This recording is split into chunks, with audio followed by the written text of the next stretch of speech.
Panoorin natin yung mga pag-debunk. Kasi dinebunk na natin eh. Sabi ko nga sa inyo, hindi ko na tinapos eh. Hanggang nasa 30 plus lang yata ako, 32 something. Hindi ko na tinapos hanggang dun kasi 22 pages eh, yung ano niya, yung kanyang testimonya. Alam niyo ba kung ilang pages yung ad cautelam ni Inday Sara? I have a copy of that eh. Yung pages ng ad cautelam ni Inday Sara, yung perjury case nila kay Madriaga, 300 plus pages lang naman. 300 plus pages. Ganun nila pinaghandaan, ganun nila dinibunk. Yung unang yung unang testimonya ni Madriaga. Actually dito sa Congress hindi nila ginamit yung unang testimonya eh. Yung na lang supplemental. Yung supplemental ang kanilang pinag-focusan. Hindi na sila nag-focus doon sa una. Hindi nila ginamit yung una kasi first time na nagsalita si Madriaga eh, tama? First time na nagsalita si Madriaga, syempre dapat ang babasahin niya yung yung testimonya niya. Kasi ang supplemental affidavit hindi tatayo yun kung wala yung unang affidavit. So dapat ang pinabasa ng Congress sa kanya yung una niyang affidavit. Bakit hindi nila pinabasa yung unang affidavit? Ang daming butas ng unang affidavit eh. Yung unang affidavit niya, ang isinapal nila Inday Sara na sagot, 300 plus pages kasama mga ebidensya. Nakalagay doon eh, na magkaklase sila ni Inday Sara, magkaklase sila sa law school. Nakalagay lahat yun doon. Sinabi niya doon na siya ay miyembro ng VPPSG. Sabi niya na ganito siya, na ganyan siya. Sinabi niya lahat yun doon sa katiting na niya. Bakit hindi yun ang ipinabasa ng Congress? Kasi alam ng Congress na yung unang testimonya ni Madriaga debunked. Yung paglabas pa lang niyan, 'di ba? Si natatandaan niyo si Remulla nagsalita pa nga eh.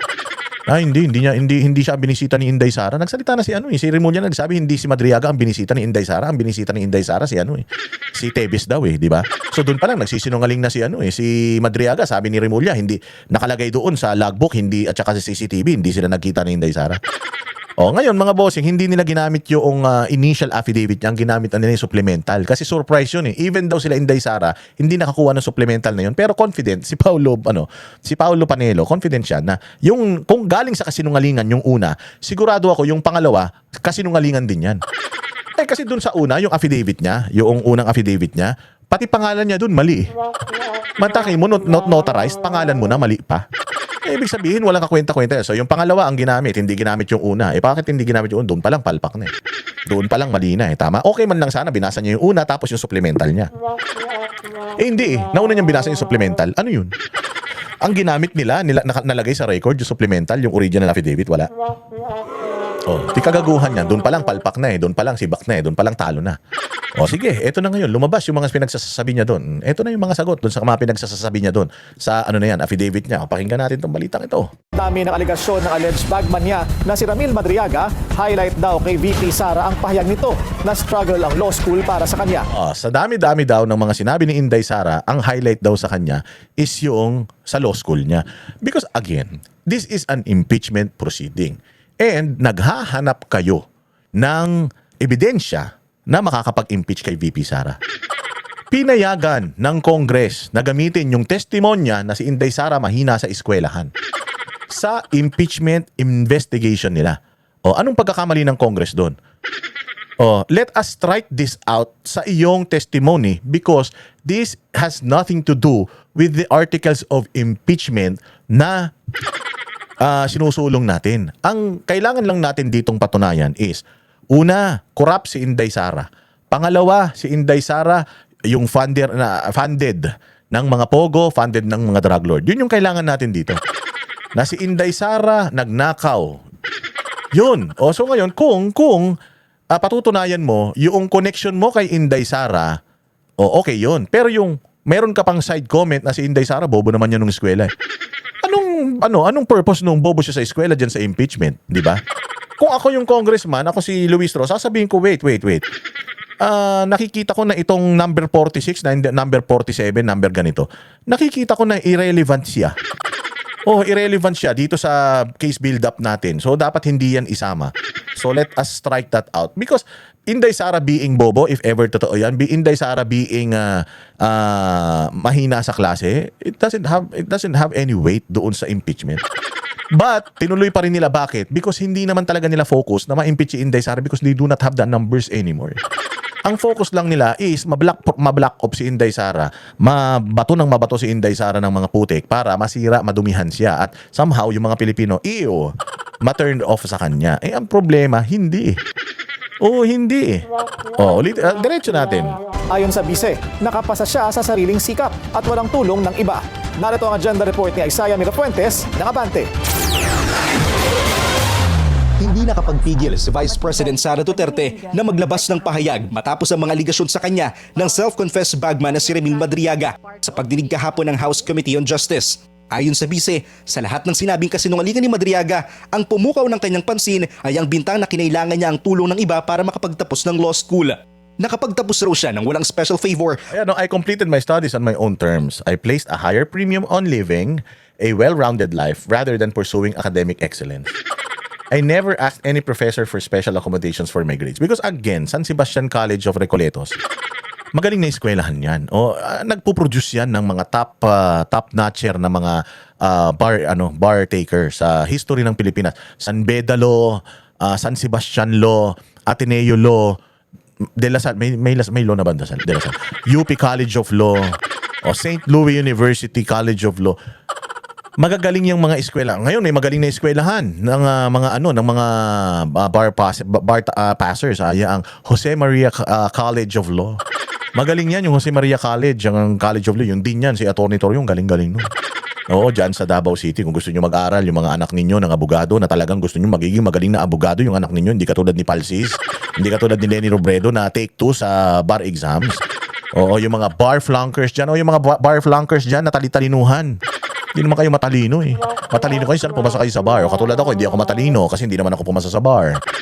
Di ba? So, alam mo yun, magaling dyan sa may Jose Maria College. Punta kayo dyan. Yung mga anak ninyong gusto nyong maging matikas na abogado, maging katulad nila Atty. Tor yun. Dyan yung pag-aralan sa Jose Maria College. Nag-plug pa. Pero dito kay Inday Sara, yung San Sebastian College of Recoletos, College of Law. Ano yan? As in, nag-produce yan ng mga magaling na mga abogado sa history ng Pilipinas. Mga naging Chief Justice pa yung mga abogado dyan sa UP, dyan yung UST, parang bobo naman yata yung mga dyan. Yung mga abogado dyan, parang hindi ko sinasabing bobo, pero parang bobo kasi ang representative nila dyan, si Claire Castro, UST Law daw yan. Si Claire Castro, parang pinaglihis sa ipis yung utak eh. Kayong doon. Gusto nyo maging katulad ng anak ninyo, yung utak ni Claire Castro, pag-aralin nyo kung saan nag-aaral si Claire Castro, bobo yun eh. Sa Bobo University, yung One Ball University, mayroon pang mas bobo na university doon, yun yung university ni Claire Castro, Bobo University. San Sebastian, sabi ko nga sa inyo, San Sebastian should stand up and tell the people na hindi pa pwedeng mangyari yan. Napakataas ng standards ng aming eskwelahan. Mas marami pa kami mga naging estudyante na mas makapangyarihan pang mga magulang kaysa kay Sara Duterte during that time. Because during Sara Duterte's time na nag-aaral siya dyan, mga bossing, mayor pa lang si noon. Developing city pa lang ang Davao noon. Hindi pa sila ganun kasikat. Hindi pa ganun kasikat ang mga Duterte noon. Naging sikat lang naman ang mga Duterte noon na nanuntok na to si Inday Sara eh. Hindi ba? Pero ang Davao City noon, kumbaga binibuild pa lang yung Davao City. Wala pang kapangyarihan si Pangulong Duterte during that time. So papaano na maiimpluwensyahan ni Sara Duterte na isang estudyante lang na normal dyan sa San Sebastian, yung mga College of Law Dean and Co-Dean dyan sa eskwela nila. So dapat ang San Sebastian College magsalita dito. San Sebastian College, anong masasabi ninyo doon sa sinabi ni Madriaga na yung alma mater daw niya ay ano yung tawag doon, naareglo yung mga grado. Ano pa sabi ni Inday? Mula sa kanyang mga propesor para makapasa. Agad rin daw siyang nakapasa sa bar exam sa kanyang first attempt. That's exactly the point. Kung si Inday Sara mahina ang estudyante, she passed the bar ng 80 average ang niya, GWA niya is 80. 75 ang passing grade. Mas mataas siya ng 5 puntos sa minimum. 80. Sabi ni Pangulong Duterte, 75 lang daw siya nung pumasa siya ng bar. Napakagaling ni Pangulong Duterte, naging fiscal pa. Si Inday Sara, 80. Kaya nga sabi ni Inday Sara, nung sinabi ko sa tatay ko, yung grade ko, napahiya siya dahil wala siyang tiwala sa akin kasi ang gusto ni Pangulong Duterte maging doktor si Inday Sara. Sabi ni Pangulong Duterte, if you are not a doctor and you are not a lawyer, you are nobody to me. Wala kang kwentang tao sa akin kung hindi ka abogado tsaka kung hindi ka doktor. Para ka lang halaman para sa akin. Di ba sinakwento ni Inday Sara yan? Sinabihan din daw siya ni Pangulong Duterte na magdoktor ka.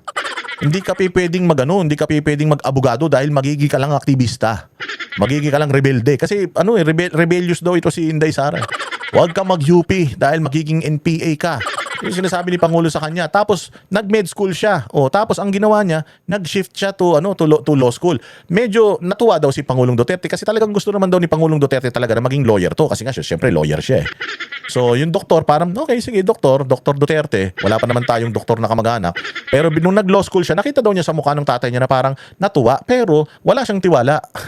Feeling daw niya talaga hindi kakayanin ni Inday yung yung pag-aaral ng law school putargis yan. Ginalingan ng tao. Nung nag-bar exams, ayun, 80. So napahiya daw si Pangulong Duterte because nung pumasa ako sa exam, 75 lang ako, ikaw 80. Tapos napakahirap daw pumasa. Napakahirap daw nung exam noong batch nila VP Sara. So she garnered an 80 points, 5 points na mas mataas sa minimum. Sabi pa nga daw niya kay Pangulong Duterte, 80 lang yan kung nag-review pa ako. Sana naging 100 yan. Top notcher sana si Inday Sara, di ba? Na 5 puntos na mas mataas sa minimum score. Pagmamalaki pa niya, hindi kayang tapatan ni Madriaga at ng kanyang mga kakampi sa Kamara. Sakto. Madriaga and his cohorts in the House of Representatives do not come close to my capacity to achieve results with very little effort because they cannot even weave a believable lie. Paggawa na nga lang ng kasinungalingan nyo, katangahan pa eh. Gagawa na nga lang kayo ng mga istorya, putang inang yan, hindi pa kayang paniwalaan. Wala na nga kayong ebidensya, gagawa na lang kayo ng kwento, katarantaduhan pa. Sabi nga, mga ano na lang kayo eh. Magsisinungaling na lang kayo, kasinungalingan pa. So kung hindi nyo kayang gumawa ng mabuting istorya para masira ako, lalong hindi nyo kayang sumunod sa batas. Ayan nga yung sinasabi ko eh. Yung kasimple-simpleng pag-a-analyze or pag-differentiate ng probable questions versus yung mga clarificatory questions. Hindi nyo nga kaya eh. Lahat ng mga tao diyan na nagtanong kay Madriaga, pumalpak eh. Oh, that's already probing question. Oh, that's already probing question. Oh, kayo nga mga congressman, probing and clarificatory question, hirap na hirap kayo mag-interpret pa kaya ng batas. Sinasabi ni Inday, si Inday Sara pumasa yan ng sa exam ng mga judge. Pwede siya maging judge. Matalino to. Utangin na ninyo. Kung si Inday Sara nagpa-practice ngayon, pwede siyang maging huwes. Ganun kagaling yan, tapos sasabihin nyo, mahina. Ang bobo, si Leni Robredo, 2 beses nag-take ng bar. Tapos, ito pa sinasabi ni Inday Sara, that same year ng pag-graduate ko, halimbawa, gumraduate ako ng July. Putay na, October, nag-take na ako ng bar exams. Ganun ako kagaling. Ipinas ako, 80%. Yung ibang mga nagtitake ng bars, pag-graduate yan, magpapahinga yan 1 taon, tapos magre-review yan ng 1 taon.